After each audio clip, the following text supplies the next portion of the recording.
Let us welcome ang bobong tansong vlogger ni Marcos. Ayan, ang title ng kanyang vlog ay, ayan o, ang title ng kanyang vlog, Hawak ko ang alas ni Maharlika sa pambubudol.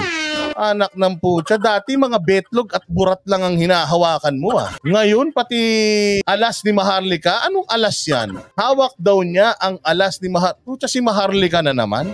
Kaloy, hindi mo ba kayang gumawa ng content na sarili mo? Yung katulad ng ginagawa ko yung ganito. Hindi mo kayang bumatikos nang wala kang ginagamit na ibang tao? Nananahimik si Maharlika, tapos panay ang gamit mo.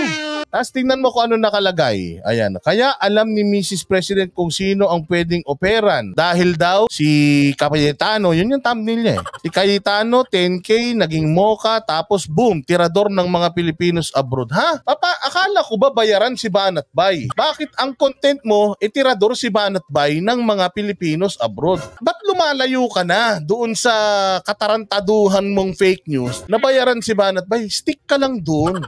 Kung talagang alam mo sa sarili mo, sa kaluluwa mo na si Banat Bay ay binayaran ni Lisa Araneta, sana focus ka lang dun. Maghanap ka ng ebidensya patungkol dun. Bakit ang nahanap mong ebidensya galing pa kay Maharlika? Hindi mo ngayon pag-usapan yung unang sinabi mo na si Banat Bay bayaran. So akala ko ba ang issue si Banateros bayaran? Bakit ngayon ang issue si Cayetano, nandiyan dyan yung 10K niya, si Banat Bay na tirador daw ng mga Pilipinos abroad. Ano to, Kaloy? Akala ko ba matalino ka? Akala ko ba meron tayong topic?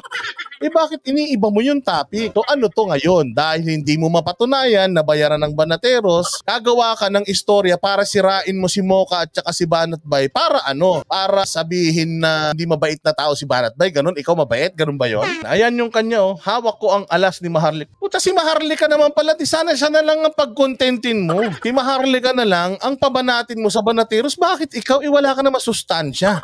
Maharlika, alas ni Maharlika sa pambubudol ni Banat Bay at Mocha. Ang issue, bayaran si Banat Bay. Bakit ngayon nambubudol naman si Banat Bay at si Mocha? Ano ba talaga? Get your facts straight, you mother, father.